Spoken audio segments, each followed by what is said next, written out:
Good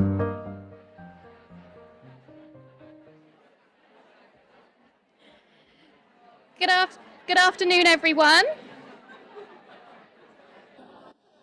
Okay, good afternoon, everyone. Apologies for the slight delay in starting. Just before we get started, a few housekeeping items. There is no fire alarm drill planned for today, so if the fire alarm does go off, please exit the building via the nearest emergency exits. The accessibility guidance for this event can be seen on the screens now. This includes details for live captioning and group transcribe. And the event is being recorded and live streamed, and there will be an opportunity for those in person and online to ask questions towards the end of the event. With that, I'm going to pass over to Jason Groves. Jason, over to you.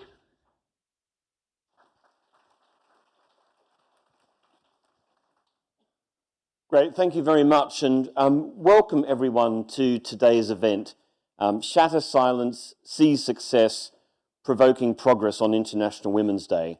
It's a great pleasure as both the chair of the Dive-In Festival, and for those of you who don't know what that is, it's a series of events promoting greater diversity and inclusion in the insurance sector. And this year, we hope will be held in around 50 countries, making it the largest corporate D&I event in the world, but also is the executive sponsor of the London Market's Gender Inclusion Network, which does such great work. To welcome you today. I'm particularly excited because the Dive-In Festival is held at the end of September every year, as I hope most of you know, and this is one of the first big events that we've done outside that September timeframe. So I'm really glad that it's to mark International Women's Day. Now, as I'm sure you all know, this is the 111th year we are celebrating International Women's Day on the 8th of March. And I don't know about you, but it seems to me more than a little frustrating that we still have to be provoking progress after so many years. IWD is an annual reminder that although women in the UK no longer have to go on suffragette marches, we still have a long way to go. And this event comes at what I believe is at a critical moment for the cause of greater gender inclusivity. This year we'll see the populations more populations voting in elections than in any previous year. Countries representing 49% of the world's population will go to the polls. And in the absence of issues of substance, what commentators call the culture wars are certain to figure prominently in many of those elections. This will inevitably, and somewhat depressingly, include issues such as workplace diversity and inclusion. We could be forgiven for thinking that the business case for this has been made and won, that workforces where ideas come from a more diverse range of life experiences are more dynamic and innovative, and that inclusive workplaces where people can bring their whole selves to work are more productive. However, I fear that these assumptions will be heavily challenged in the court of public opinion this year, and perhaps our panel today has some ideas about how we might respond to that effectively. One of the issues that continues to make headlines is workplace flexibility.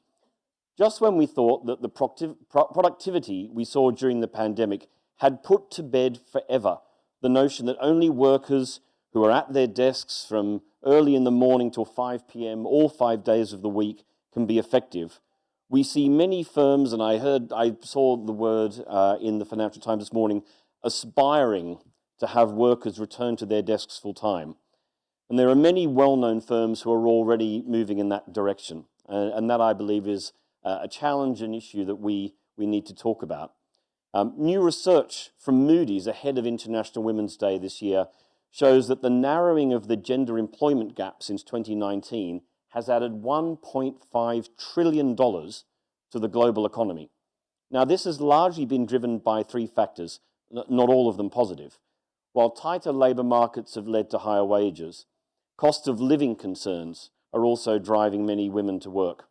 But crucially, it's flexible working conditions that are incentivising a large number of women to come back to the workforce. And I think it would be terrible if we were not to properly bank the advances from the last few years that many of us hoped would stick. But we should also, among a little bit of this doom and gloom, celebrate progress. When the Dive-In Festival was launched 10 years ago, there would have been no men at an event like this whatsoever. absolutely none. Now, as I look around the room, where there's perhaps a slight gender imbalance still, but we should be thankful that there are some men here. And of course, that allyship with men is incredibly important to many of the things that we want to achieve in the workplace. And you know, perhaps for next year you can sort of bring a male ally to this event, and we can find a slightly larger venue for this. But it is important that we have those allies. One of the things that Dive In has always striven for is to talk to people who are new to these issues, but also about giving practical advice. And I think back to an event a couple of years ago that I hope many of you were able to attend, about perimenopause, and how much both men and indeed younger women were able to learn about what women going through menopause experience. And I said at the time, and I continue to think, that training about, you know, the experience of women experiencing menopause should be compulsory in the market for all managers. There has been, I think, a discernible change to culture in the industry, and that is down to the many brave people who have stepped forward to talk about their experience, and all those who are prepared to speak out, to challenge the status quo and provoke the progress we see. We have a fantastic panel who are going to do just that today, and I would like now to hand over to our fantastic keynote speaker. She is a women's rights activist and speaker who has dedicated her life to empowering women and also quite a few men. Dr. Sam Collins.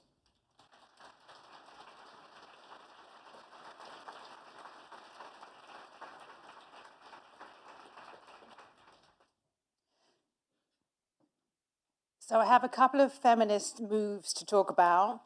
First one, don't wear squeezy-in pants to events like this. You know, the ones that suck you in? Because it's very hard to breathe and do anything at all, let alone go to the bathroom. If you see me later and everything's kind of gone like this, then you know what's happened. Thank you for inviting me here today. There's lots of people here who I know and love, so thank you for being here, particularly those of you that came to support me and be my allies today. I'm a big fan of allyship. Are you? I was standing at the back there with Rebecca and Alvaro's like, you've got this. And Rebecca's like, you've got this. And they're like, you've got this. And I'm like, I don't know. So it's something really wonderful about having people there to support you. So International Women's Day is a day of celebration. It's a day around the world where people have the day off, actually, in many countries. So we are here to celebrate you. This is a day of women's achievements and to celebrate those achievements. So with that in mind, I'm going to get you to do something a little probably countercultural for a Lloyd's event. But I am going to ask you to turn to the person next to you. Oh my God, what is she making us do? Turn to the person next to you and ask them what's something in your life or career that you want to celebrate. And then celebrate with them. What does celebration look like? It's at least a nice nod and respectful look at them. Maybe you might shake their hand. Maybe there might be a high five. Or some of you might have a little dance around the building. I'm not sure. But let's have a celebration. Someone's going to tell you something, and then you're like, oh, yeah, right, nice. And you're going to move on to yours, or is it going to be a little bit more than that, all right?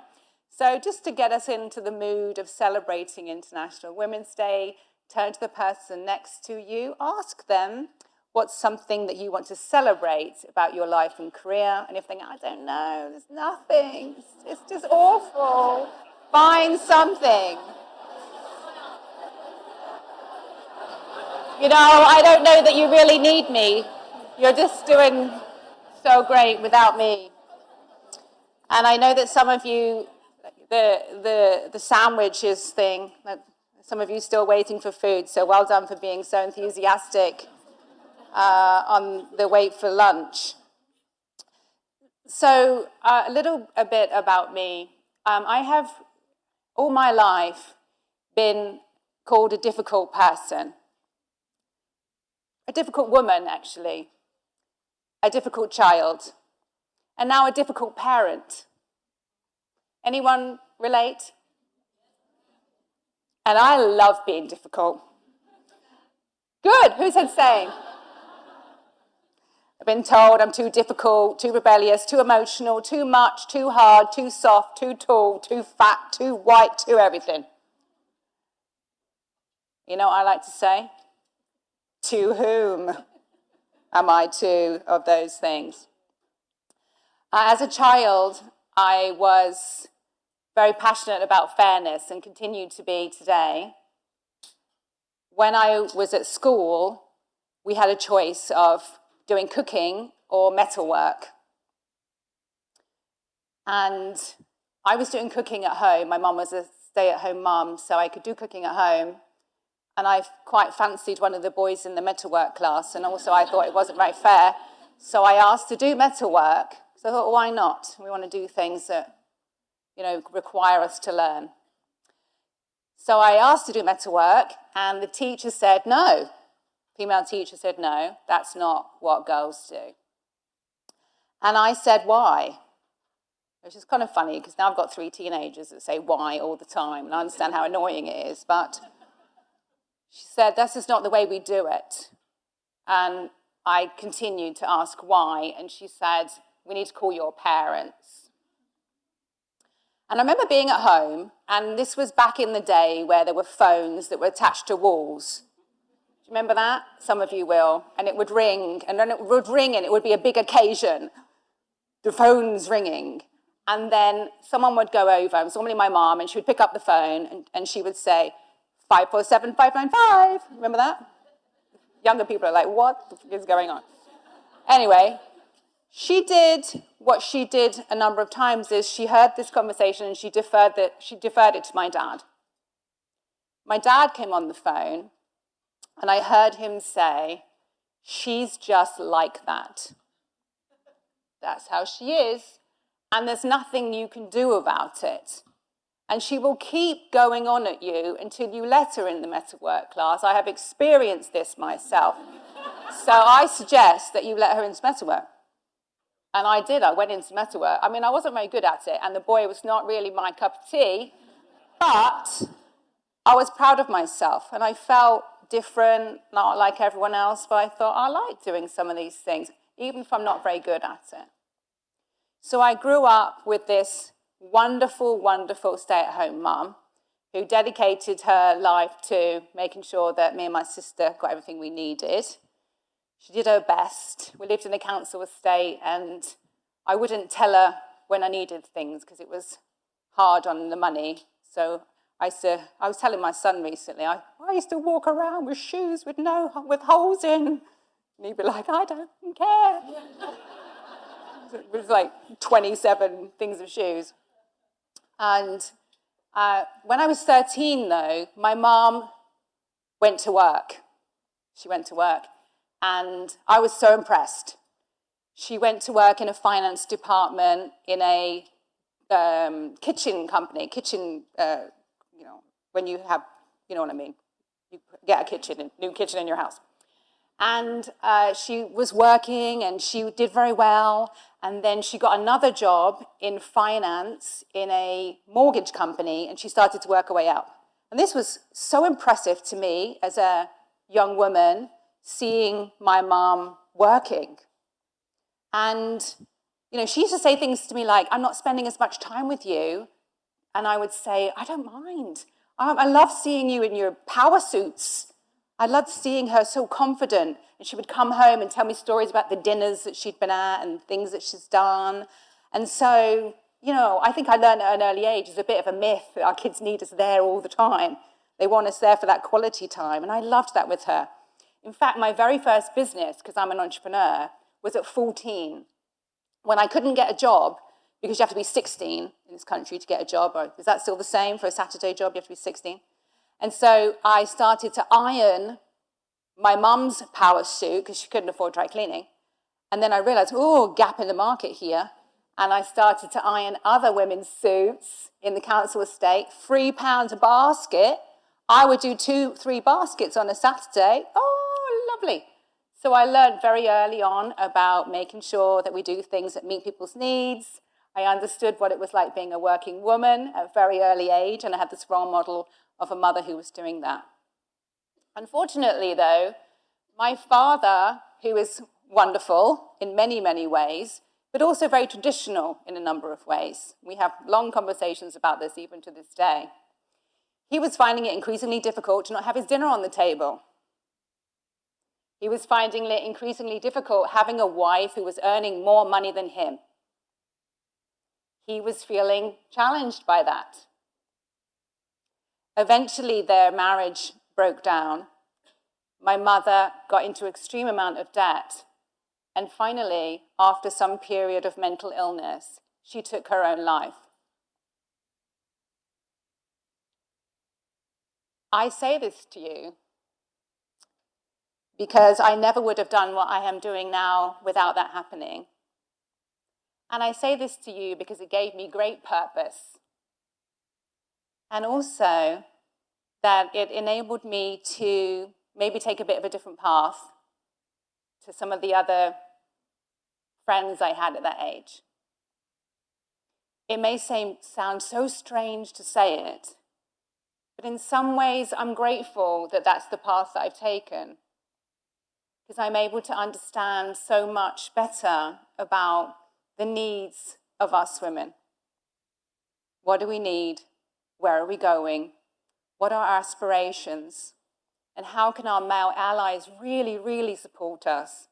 What does that look like? Don't feel sad for me. Don't feel bad for me. Because some of you in the audience will have similar stories. We all have a story, don't we? What's important is that we are able to share our stories and share our voices. So I want to talk to you a little bit today, not just about me, of course, but about International Women's Day and about what's happening for women around the world. And I want to share with you that amazing things are happening. Amazing things are happening. And terrible things are happening all at the same time. But we spend a huge amount of time highlighting those things that are incredibly difficult, and rightly so.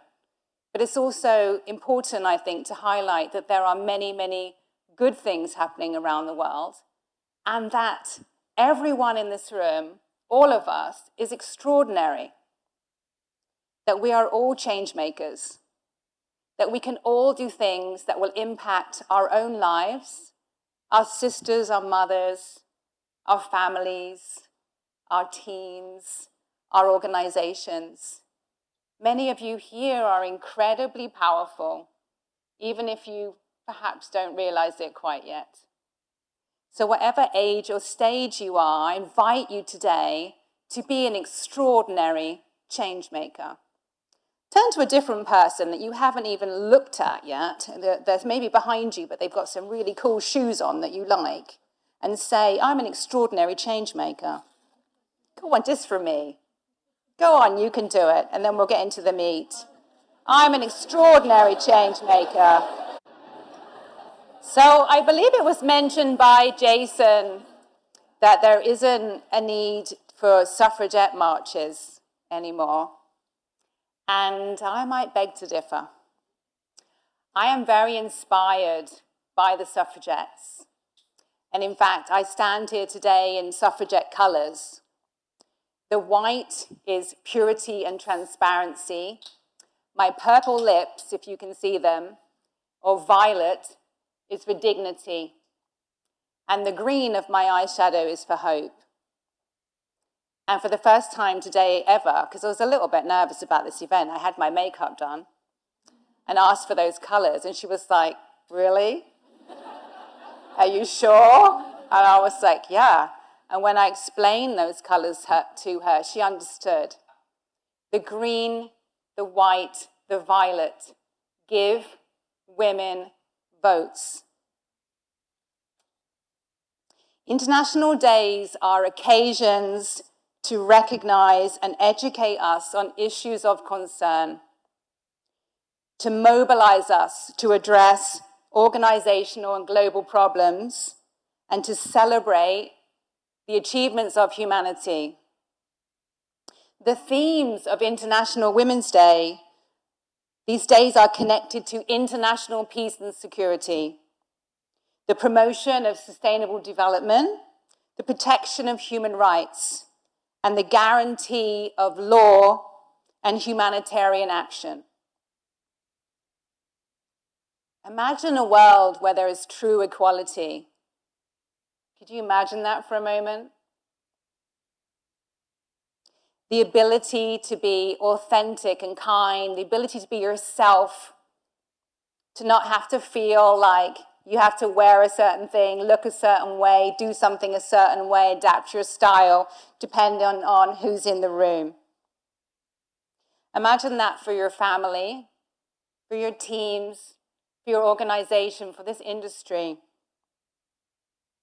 Imagine that for women and our families across the UK and in other parts of the world. In recent years, there has been an increase in the number of women in senior level positions. It grew globally to 32% in 2022. Did you know that? That is the highest number ever recorded. So I know we moan and groan about it, but it is the highest number ever, which is, I think, amazing. This is due to the dedication of individuals, academics, women's rights activists, NGOs, conscious corporations, forward-thinking governments, and many more. Yet we still face immense issues and much work is to be done. Do you agree? Billions of women and girls in the UK and across the globe face marginalization, injustice, and discrimination. Since Me Too took off, 11 countries have enacted laws prohibiting sexual harassment in the workplace for the first time. Yet inappropriate behaviors and sexual harassment at work remains widespread.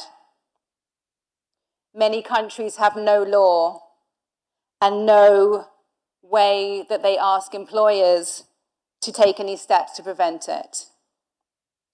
Women that lack protections against workplace discrimination, unequal pay, you know that we're still paid less.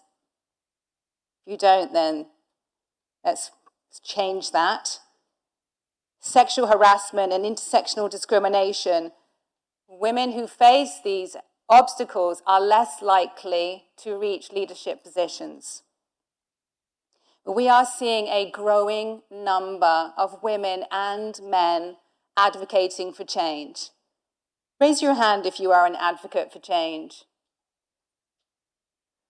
I like that. No one's like, not really me, no. Not yet. I'm on the fence. I'm thinking about it. Raise your hand if you're thinking about being an advocate for change. Yeah, like, you know, okay, you need a little convincing. Advocates for change live in their values. They live in them.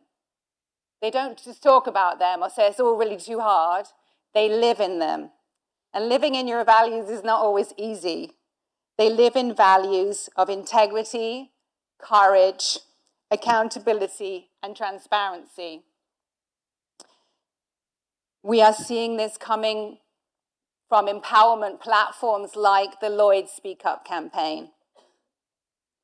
Dive In, the global movement in the insurance industry to support the development of inclusive workplace cultures. Having someone at Lloyd's that heads up culture. This is what we need in all organizations. Who's holding culture? This is one of the places where we need to be looking. We are seeing corporations like Moody's research that was mentioned that is showing that when the global gender gap is closed, it can actually add trillions of dollars to global GDP. Now, if that's not an incentive for some people in the room, I'm not sure what might be. We are seeing individuals, corporations, and local groups starting and enhancing networks to a whole new level. Did you know that there is a new women's network in Lloyd's? It's called the Lloyd's Lionesses. Rawr. And then if you are unaware and you might want to research a little bit more, the UN Sustainable Development Goal 5, which is to create gender equality and empower all women and girls. This is a fantastic resource for accountability, showing us the areas that we can be focusing on as individuals, but also as corporations. Yet in recent years, there has been a fierce backlash against women's rights around the world. In some countries, women are scared to come out of their houses. Women are not allowed to work or go to school or even have their hair done anymore. Women and girls are facing increasing restrictions to their sexual and reproductive health and rights. And women's rights activists and campaigners are being targeted globally. We have heard various alarming estimates about how long it will take to create gender equality. How many years? Does anyone know? How many years do you think? Be brave. You can say a number. 100? 220? 90? So optimistic. I love it. There are various estimates about how long it will take to achieve gender equality. UN Women's latest said 280, I'm choking as I say it, can't get it out. 286 years. We'll all be dust by then. Combine that with climate change, who knows what's going to happen? So we must move faster. Michelle Obama recently said that if government leaders, corporate leaders came together and put their brains on this, we would solve it within our lifetime. So achieving gender equality and women's well-being in all aspects of life, work, and world is more crucial than ever. Gender equality is an individual issue. We have, as I mentioned, only 30%, even though that is good, there's still plenty to go in terms of our senior positions, among many women still fighting to get to the top. And women telling me, I'm at the top, but I still don't have a voice. Oh, we tick that box, but now I don't have a voice there. Or I'm at the top and I'm still not being heard. We are being told as women that we need to be more confident, less emotional, more direct, or whatever else it is. I would propose to you that we women don't need any changing, that it's the structures and organizations that were designed hundreds of years ago that need some evolution, and not us. Are you with me?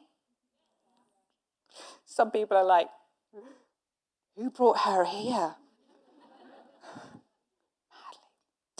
Gender equality is a business issue. Research shows that companies that have more women on boards outperform those that don't and make more profits. When there is a more diverse team, it adds innovation. It adds different perspectives. That adds to the bottom line too.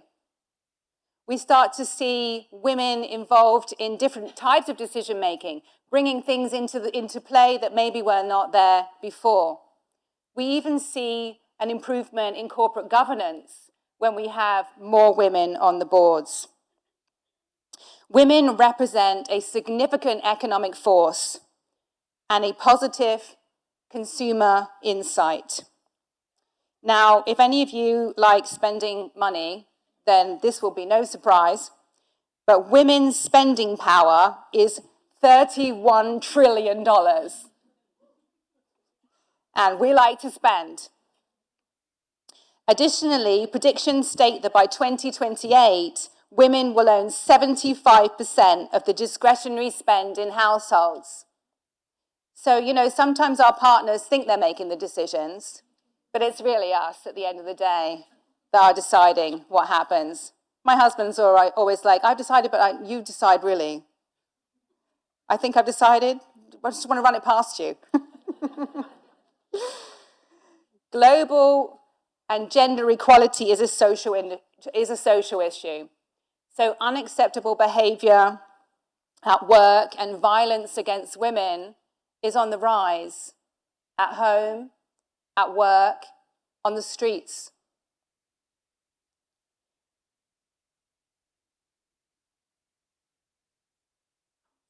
Eight women a month are killed by their partner in the UK alone. 8. With increased allyship and awareness, we can change this. We can change this. We don't talk about these issues at work, and we need to. We need to start making it more comfortable to have these conversations. When we see more women in senior level positions, issues like violence against women, even health and education and climate change, the policies, the investment increases and the conversations strengthen. Gender equality is a global human rights issue. Due to the COVID pandemic and conflicts, now 342 million women and girls will be living in poverty by 2030. Now, while this inflicts pain on everybody, women and girls always get the brunt. Always. It's estimated that close to 90% of war casualties are civilians, but the majority are women and children. This is due to forced displacement, sexual and gender-based violence, and human rights violations.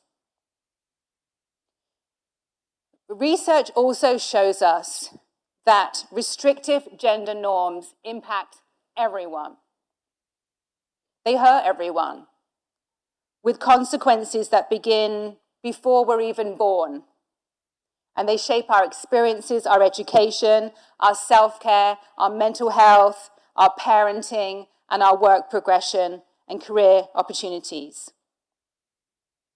Research has shown that significant benefits occur when fathers have the opportunity to bond with their newborn babies, developing the relationships in early childhood.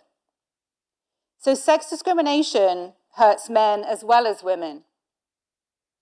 In fact, if you know who Ruth Bader Ginsburg is, her very first case, she was a Supreme Court justice in the US who was an advocate for women's equality her entire life. Her first case was about sexual discrimination for men to show men how it impacts both men and women. When men participate more equally in childcare and housework, everyone gains. So while the talk of emotional intelligence and the importance of our emotions has been hailed very positively in recent years, skills known as soft are typically undervalued. And there is a massive confusion about being too emotional at work. The ability to express emotions and even vulnerability is seen as a weakness. For generations, many societies have encouraged men to be strong and not admit they're struggling. It often starts in childhood. We tell boys what? Boys don't cry. In 2023, the male suicide rate in this country was 3 times higher than the female. 3 times higher. This is a crisis. When we talk about gender equality, this is a crisis for us all, that we are able to understand and help and support each other. So this International Women's Day and this International Women's Day week, we invite you to unite as women and men. And that's for us here in this room in the Lloyd's building. For those of you that are watching this around the country and around the world. And for those of you in the future that you're really busy right now and you're watching the recording, we must consider ourselves as global citizens and expand our thinking beyond our own careers lives and business results, and be very conscious of the issues in our own backyard as well as in the wider world. Advancing gender equality is one of the most powerful tools we have. It needs to be on every agenda.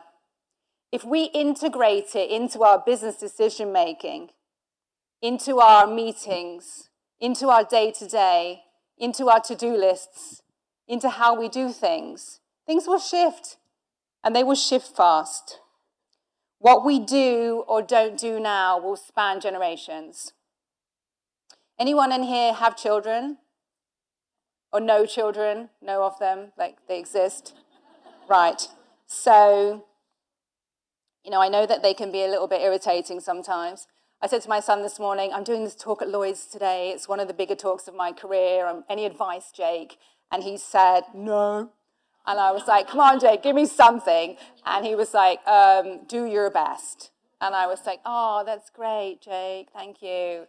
And I was like, anything else for me? He goes, no, nothing else. And I was like, are you proud of me, Jake? And he goes, not really. No, not really. But I thought, you know what? One day you will. One day, maybe, Jake, you're 50 and you're watching this. And, I'm still going because I'm going to be like at least 103. And you'll be like, oh, Mom, I get it now. You were actually quite cool. They were laughing a little bit too. So what can you do? What can you do? Let's talk a little bit about that, and then we're going to invite our panel up here to have this discussion. Number one, educate yourself about women's rights, both locally and globally. Number two, speak up and shine a light on great behavior. We talk a lot about shining a light on the bad behavior, and absolutely we should do that. Where is it good? Who's doing amazing in this? Let's shine that light, because they become a role model for others, whether it is a role model individual, team, or organization. Use and share some of the resources and support available to you. Something like the Lloyd Speak Up campaign to address behavior. A line that you can call. I called them yesterday because I wanted to see how it all works. That you can call and they will give you confidential advice about your particular thing that you are trying to figure out what to do about. Never think you are too small to make a difference. Or in the words of Dalai Lama, never think you're too small to make a difference. You would never think that if you've spent a night with a mosquito. I'm sorry, Dalai Lama, I probably really didn't say that correctly, but you get what I mean, right? Yes. Okay. All right. So we need to start with ourselves. It all starts with ourselves. It all starts with empowerment. So the more that you can believe in you, the easier this is going to be. Not many of us go around saying, I'm amazing. I'm an extraordinary change maker. Like, that doesn't happen. We don't do that. It's very awkward. But we do need to learn to be more effusive about our achievements, about who we are.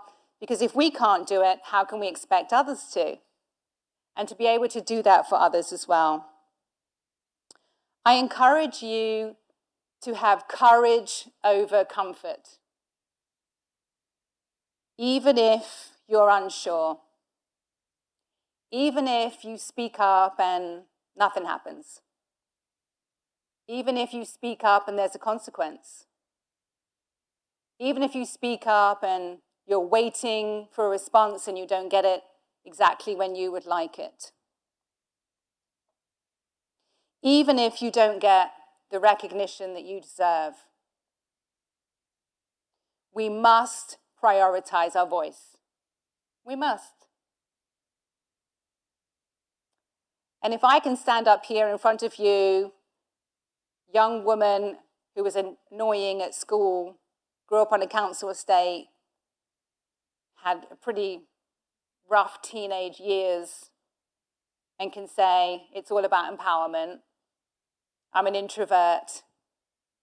I like public speaking now, but there were many times where I would have to ask for sick bags. There isn't one today, so I think that we're good. Together, we must solve this in our lifetimes. And it doesn't come from one person doing something. It comes from collective.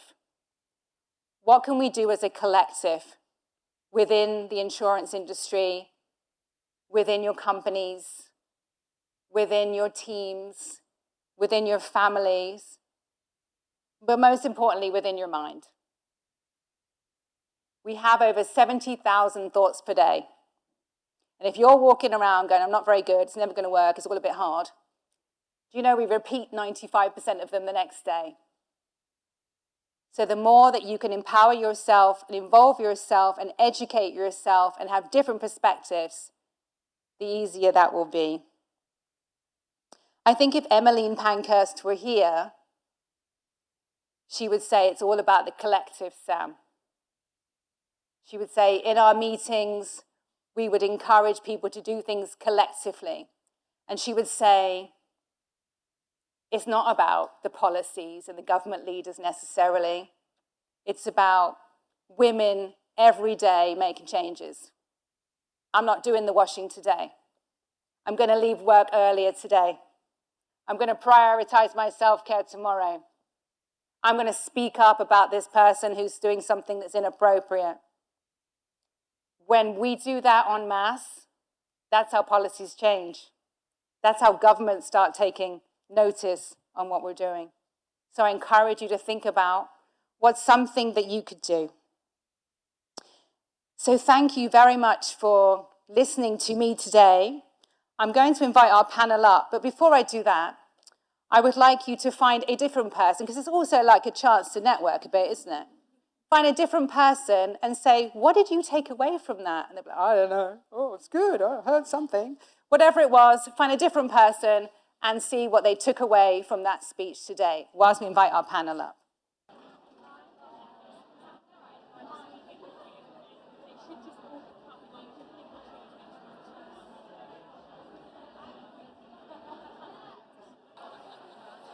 All right, everybody. I think I saw some people doing a mad run for the sandwiches, which makes a lot of sense. So thank you for listening, and we have the opportunity, and I have the privilege now of having our esteemed, distinguished, wonderful, inspirational, amazing, no-pressure panel. So we want to take this discussion further, and we would like you to be thinking about your questions, all right? So my new friends in the front here, our recruitment agency, they promised me questions, all right? So you're getting there with your questions, it's starting to bubble. So we'll have some discussion, and then we'll open it up to you for any comments or questions that you've got. If you're a person that would never normally ask a question in a big group like this, then today's your day. And remember, everyone's so nervous about it, no one's listening to you anyway. We're listening, but everyone else is like, oh God, they've asked a question, I was going to do that. Right? So I'd like to first ask each of our panel to very briefly say who they are, but most importantly, what compelled you to want to be part of the panel today? What's International Women's Day for you? Thank you. Hi, everyone. I'm Nichola Donovan. I am a legal director at global law firm DLA Piper. I'm a technology lawyer by trade. So I got used to being the only woman in the room quite early on. I sit on our steerco for our Women in Technology group. I'm an advocate for women's rights internally. And my other full-time job is being a mum to 2 young daughters, and they are my inspiration. Very nice, thank you. Hi everyone, my name's Lisa Skinner. I'm the International Head of Accident and Health at Everest. I'm also co-chair at DEI Council, and I'm really passionate about making change in a relatively newly building business. Hi everyone, I'm Dame Judith Hackitt. I'm not from the insurance industry. I'm an engineer by training. Chose to become an engineer. And I got told, girls, don't do that, when I started out on my career a long time ago. Since then, I've progressed through engineering. I've moved on to senior management. I was chair of the Health and Safety Executive for nearly 10 years. I currently have a portfolio of roles, met Mark when I was working as a non-exec director on HS2. I no longer do HS2, and I'm now the chair of the Office for Nuclear Regulation. So, and one of the things you may have seen my name associated with was that I had the courage, if you can call it that, to step up when the government was looking for someone to do the review of building safety in the wake of the Grenfell Tower fire. And I made a whole series of recommendations on how to make buildings safer for people to live in, which has now been enshrined in the biggest change in building regulations for several generations.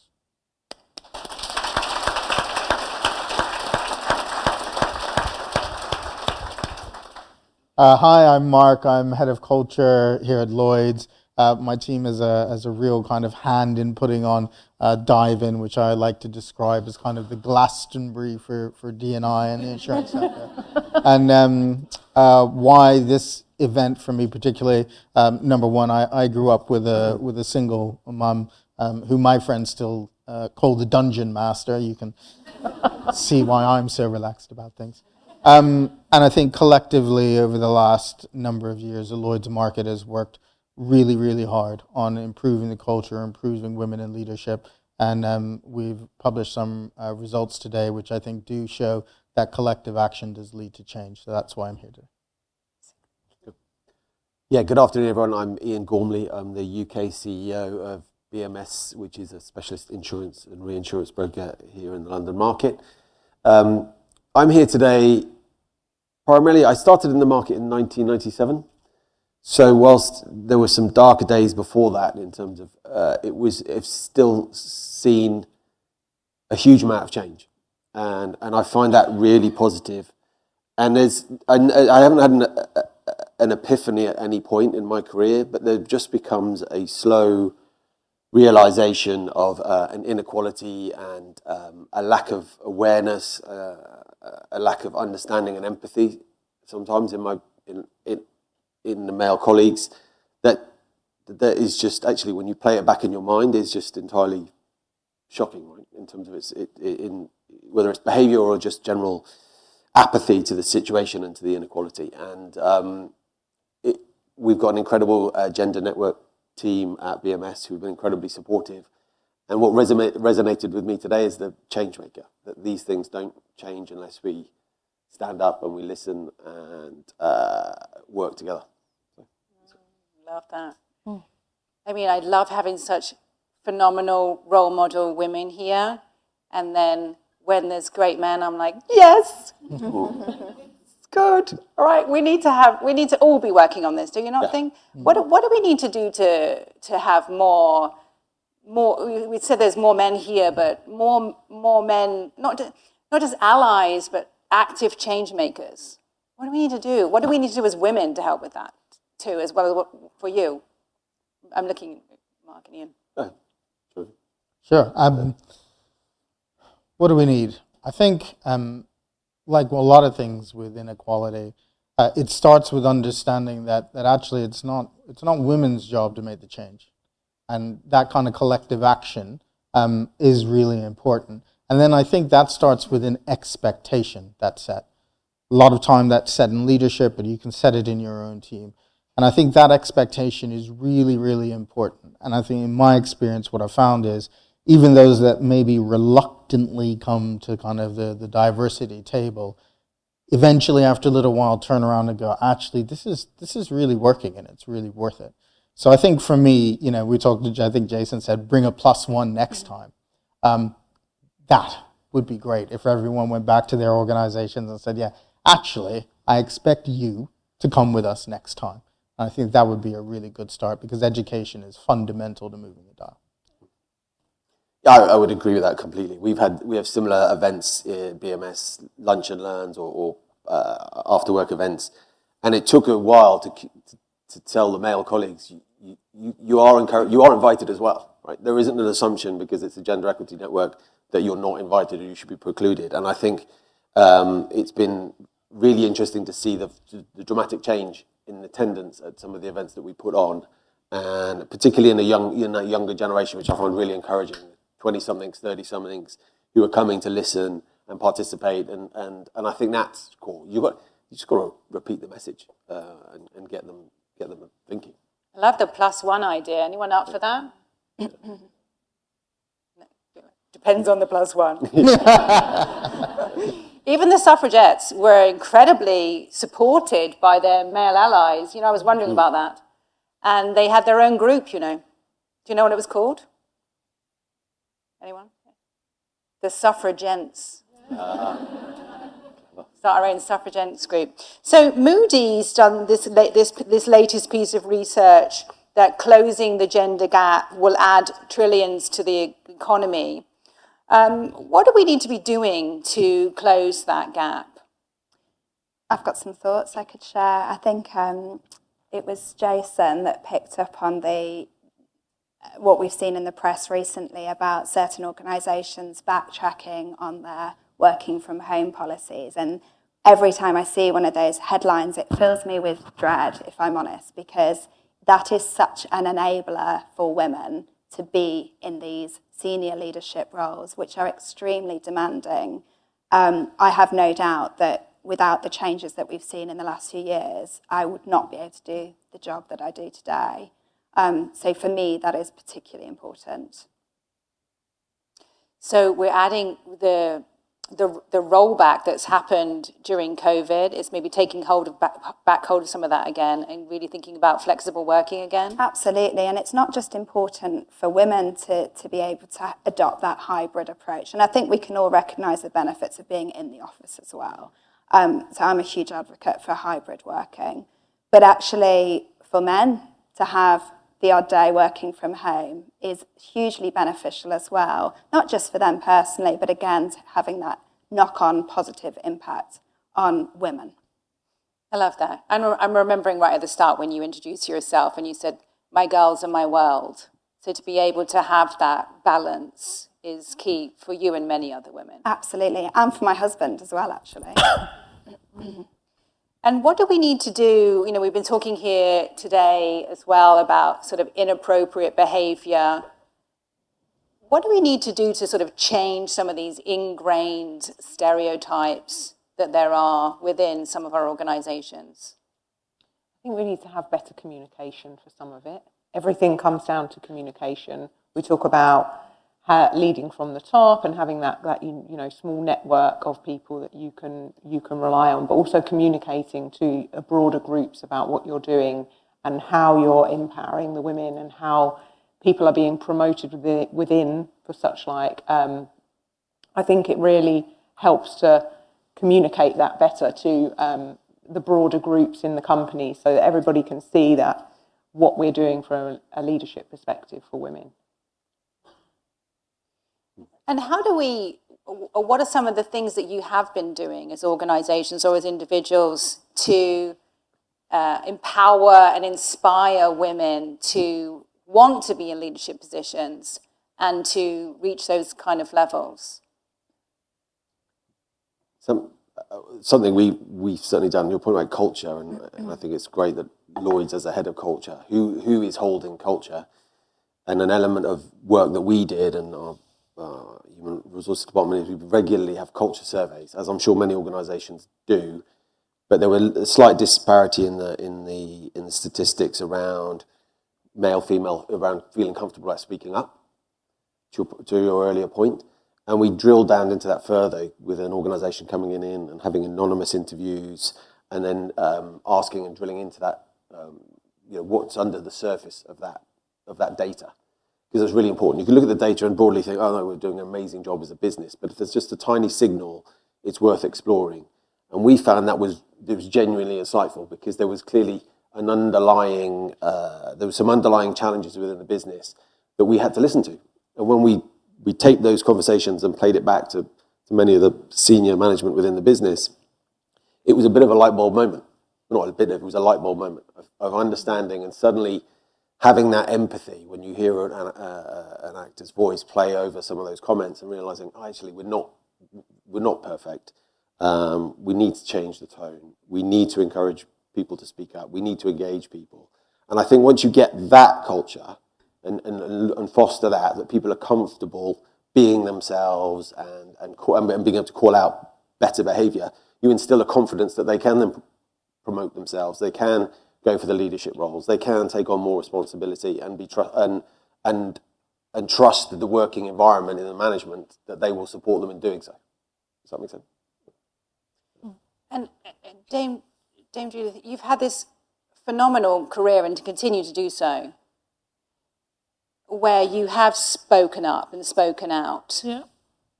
And I can imagine it has been amazing, but I can imagine there's been some nights when you probably wondered what you're doing. Quite a few, yes, yes. Yeah. And there might be people in the audience thinking, well, I'd love to be able to address some of these bigger issues and speak up. How do you do it? Share your secret formula. Everybody write it down right now, the secret formula. Personally, I think support networks are hugely important. And whilst I wouldn't in any way suggest that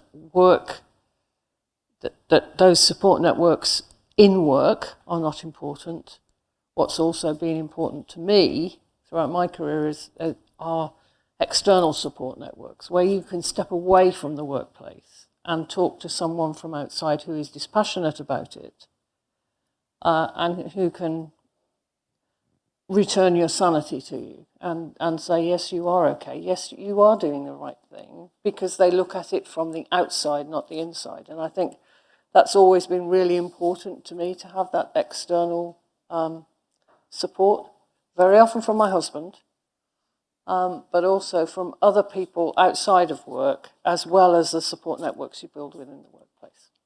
And is it possible that you're an incredibly intelligent, highly articulate, courageous individual as well?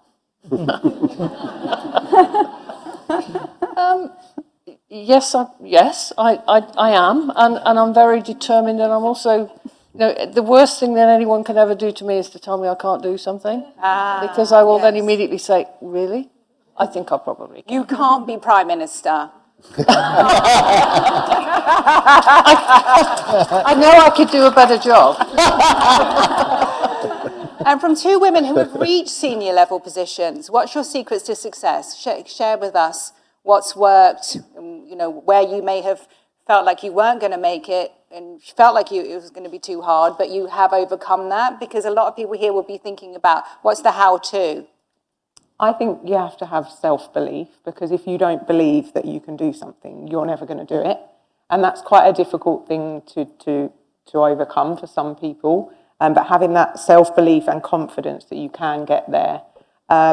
Sometimes you have days where you think, oh my God, I've got to take my kids to school, I've got to do this, I've got this meeting, everything's happening at the same time. But there is a way to do it. And if you can overcome that with you and your support networks, we always go back to, people, not just internally in your teams perhaps, but building, that really close knit group of people that perhaps do a similar job to you but at a different level. Having, I've had some good mentoring over my career, which I think's really helped. Not someone who's necessarily my manager or in a team that I work in, but someone that does a similar job but for maybe in a slightly different line or something like that. And I found that really, really beneficial. And having a good group of people that you can trust to help you build your confidence and that you can do it. And, I think you do just have to go for it sometimes. I took this job that I'm in now just over 18 months ago, and, without the push from my friends, my partner, my family, other people I know, in the insurance industry, I wouldn't have got there. And, I think you do sometimes just have to take the plunge and have the self-belief that you can get there. Love that. Yeah, I think that's really important. I think you do have to stretch yourself from time to time, and at some point you kind of have to start listening to what your support network is saying, that actually you can do this and you will do it. Why aren't you doing it? And you need to stop listening to your own inner critic and actually take what other people are saying about you and put that into practice. And I agree on the mentorship point as well. I think that's so important from a variety of different types of people and levels of seniority as well. And I kind of think of those as my own personal cheerleaders, and that's taken me quite a long way, I think. Amazing. Do we have a social responsibility, or not a social responsibility, but do we have a responsibility as individuals or as large businesses to take action, to think about some of these gender equality issues that are happening for women around the world? What are your thoughts on that, panel?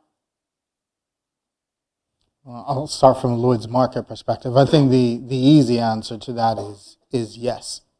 And I think, we talked about some of the research that boards that are more gender balanced and diverse generally do better, profit lines, etc.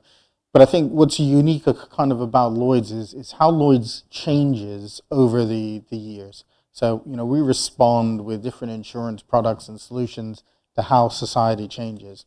And you can't do that without harnessing innovation. You can't really harness innovation if you're ignoring more than half the world's workforce. And so I think that in and of itself is very, very important for a market like Lloyd's. I think, we started, 2020 and said, we do want 35% of women in leadership roles, by December 2023. And it's great to be able to sit here today and say we've achieved that. So we've got there. The next question is kind of what's next? And I think we don't necessarily stop here. We keep going. And we see that, the Lloyd's market will expand. It'll expand internationally. So we have to make the absolute most of the talent that's available.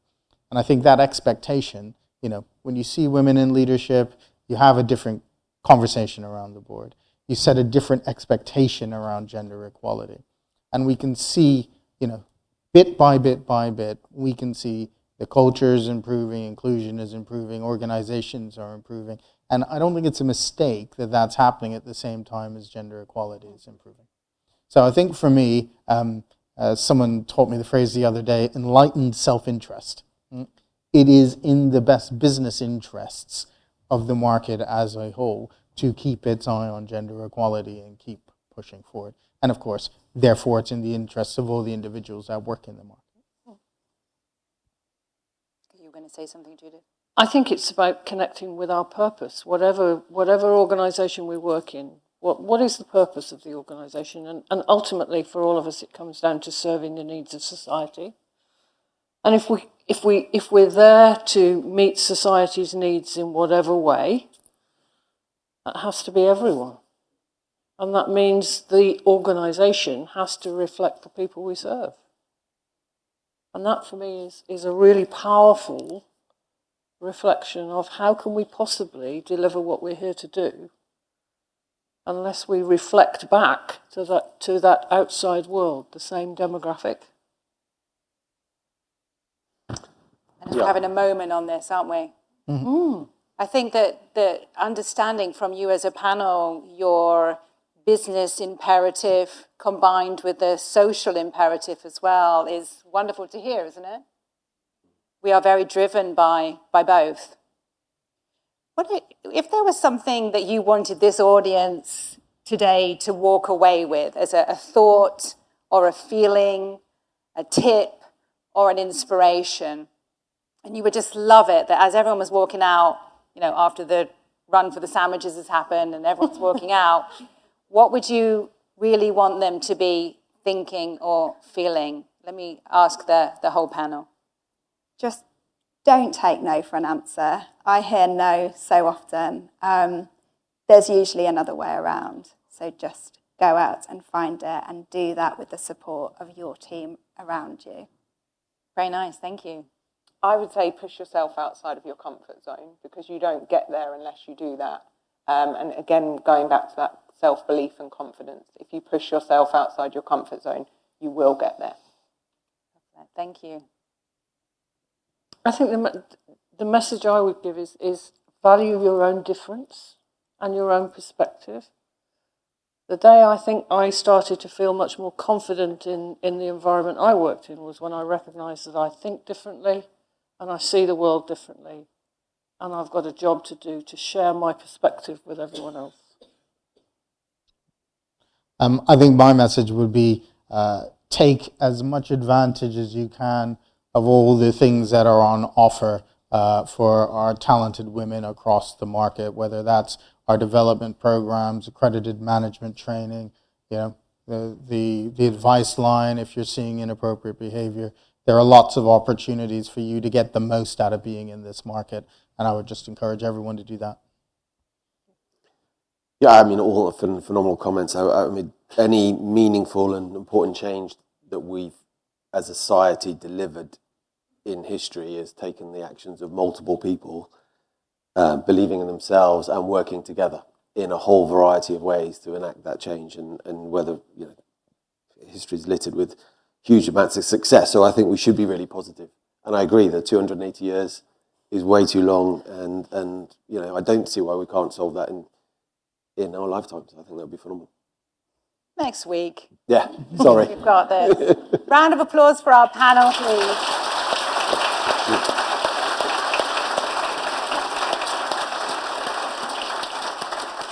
Now we're running a little short of time, but can we have you just for a couple more minutes? Can we? Just for a couple more minutes. So I thought we could do something maybe slightly different. And I know some of you need to run. So some of you have questions, some of you have comments, some of you have thoughts, and our panel will be here for a little while to be able to answer those even post-event. If you have a question, a comment, or a thought, or an acknowledgement, where you say thank you, or that was great, or enjoyed that, I think that this panel would love to hear them. Is that fair? So I think there are some microphones, but you don't even need them. All you need to do, and we're going to do it in a second, is you need to like bounce up, all right? You're going to bounce up and you're going to say, I think you were amazing, Judith. And then you go bounce down again. And then someone, I want to have a question on this. We thought we'd just do a few of them for a little bit of fun to finish off. What do you think? Because questions and answers can be a little dry otherwise, can't they? Yes. All right, so I'm going to count down. Now, I know that there's some of you in here that are like dying at the idea of doing it, and some of you are just like running out of the room right now. You've never thought of this thing. But you're going to stand up and either say a comment, an acknowledgement, or a question. You know who you are. Do it now. Don't hold us hanging. Yes. Hello. I'm going to shout just so everyone can hear me. I am bringing up a mini-me, and I wondered what advice you might give me to help me steer her in this sort of world. In my next life, I'm not having children, so it's a little tricky for me. Be a role model of a real person. Don't try and be perfect. Like I've said to my kids from a very early age, Mummy's angry now. And this is what it looks like. And you know, I've travelled with my kids since I was 6 months old. They were 6 weeks old, actually. Don't compare yourself to any other woman. You'll get comparisonitis. It's a disease. And, you know, it's not productive. Be you, be your best self. Watch lots of Oprah. Lead your best life. Any more? I'd just say get them involved in everything you do. There you go. You know, I think it's, you know, post-COVID, you get the kids popping up on your call sometimes and everybody's like, oh no, my kids are in the background. But actually, like, they can then hear and learn about what you're doing. And I think that's really important. Mine do the same. But like the fact that you were the first one up and you're standing there and you're so confident, there's no problems here, all right? This is who you are and the kind of energy you have. That's going to go a really long way, because one of the biggest issues is speaking publicly and standing up and, you know, being looked at and being judged. We're all terrified of it, all right? We're all quaking here on the panel. So thank you. Round of applause for the question. There's someone over here. Yes.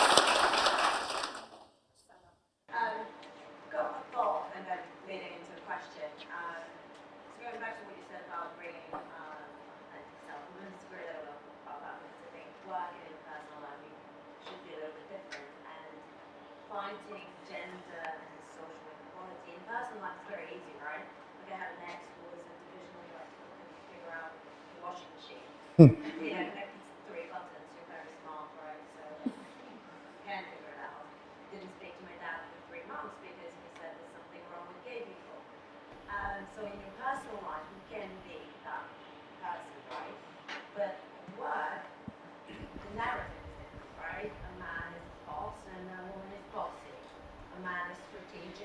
woman is manipulative. And there's a lot of that. So my question is to Mark and Ian, actually. How can women still fight for equality and do bring their best self, but fight also that perception of being difficult? Because I'm with all of you, yeah, I love being difficult, but I also think there's an issue with seeing women as difficult when all we're doing is just the same that any other person wants to do. So how can a woman who's very feisty and driven and ambitious fight that change in a productive and positive way, not in a we're going to shoot you and burn our crops? Yeah, I mean, I think that's on your male colleagues in the male population. I don't think you should need to change yourself whatsoever, by the sounds of it. And in terms of, you sound perfect to be an insurance broker or a reinsurance broker. I've worked with lots of female colleagues who are exactly that, and they need to be. They don't need to be. We need to accept that there's nothing different. You're 100% right. There is no difference. So I'm not going to pretend to give you some sort of advice that, I don't know, you need to soften it or tone it down. That's just be wrong to me. I think we need to educate. We've had these sorts of sessions at BMS where lunch and learns where female colleagues have talked to an audience around that exact same point. And I think that type of messaging and hopefully triggering some sort of empathy or light bulb moment will remove that as an issue. I hope. I think my experience in that, particularly maybe in a British business environment where conflict is maybe seen differently than in other areas of the world, the power of a question I've found is really, really useful. So if you get a remark like that, a question seems less direct. You can ask, can you just explain what you meant by that? Did I understand you correctly when you said this? Yes. Because that made me feel Absolutely. this way. And I think kind of that thing about speaking up is the little things like that do help to change. And then also, if you find yourself, you're in an environment where, there's lots of that, then get another job in the Lloyd's market, because we desperately love diverse talent, and we'd love to have you. Yeah.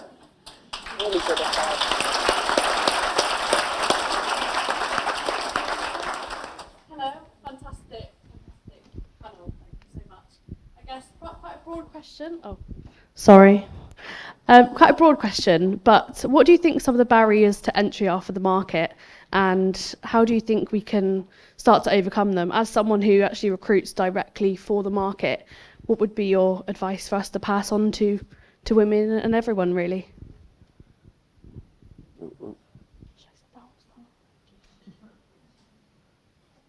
Well, first of all, I think you have to know something about the market. So awareness is one of the things. So, there are real opportunities to participate in outreach with, the LMG or Dive Into Insurance Outreach Program. But we've got to tell our story better. More women role models are really essential to giving girls the confidence that this is a market that really, really values their talent. So start earlier down the talent pipeline, number one, and then dispel myths about how you get into the sector. My experience is that this is a pretty welcoming sector. It's not kind of as elitist as investment banking. But have we done a good enough story about profiling our kind of women role models? Probably not, but I'd love your opinions on that. I think it's also about how the industry talks about itself, whatever that industry is. As I said earlier, Mark and I worked together on HS2 and some of the things we did there in terms of going back and looking at the way we described the roles, the way we described the attributes that we were looking for from the people we were looking for. It's about making the industry and the jobs feel more accessible to people. Because we know that women will look at job descriptions and I couldn't do that. And you've got to make it more accessible. To build on what you were saying earlier, because I'm recently into this industry and I have no experience of it at all.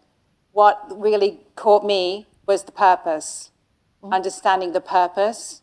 When I understood how the insurance industry impacts the entire world and many countries and many social issues around the world, I was totally hooked, totally hooked. So I think like telling that story about purpose, I have felt hugely welcomed.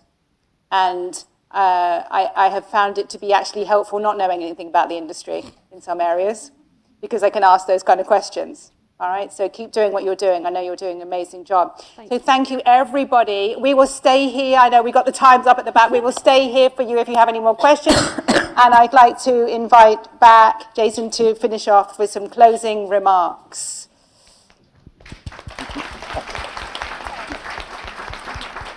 Great. Thank you, Sam. Just a few brief words. Thank you so much. I know we've gone over, but the fact that so many people have stayed in rapt attention, I think, is a testament to all the fantastic nuggets that all of us are taking away from this. I think we're lucky to work in an industry with such strong networks, both within and outside the workplace. And so I'm sure many of you are members of partner networks around the market, but if you're not, do please join them. I think they're put on really worthwhile. And, you know, the global perspective that Sam so eloquently gave us to think about broader than our market, which sometimes we don't do as well, but actually we are in such a unique position in the insurance industry really to give that global perspective and to really have an impact felt around the world. I guess the thing that I will take away from this is that point of educate yourself, speak up for good and bad behaviour, and use and share resources. And have courage over comfort. I'm sure I'm not the only one whose words are ringing in my ears for that. And on that note, can I ask you once again to thank our fantastic panellists, and particularly Sam, our keynote speaker.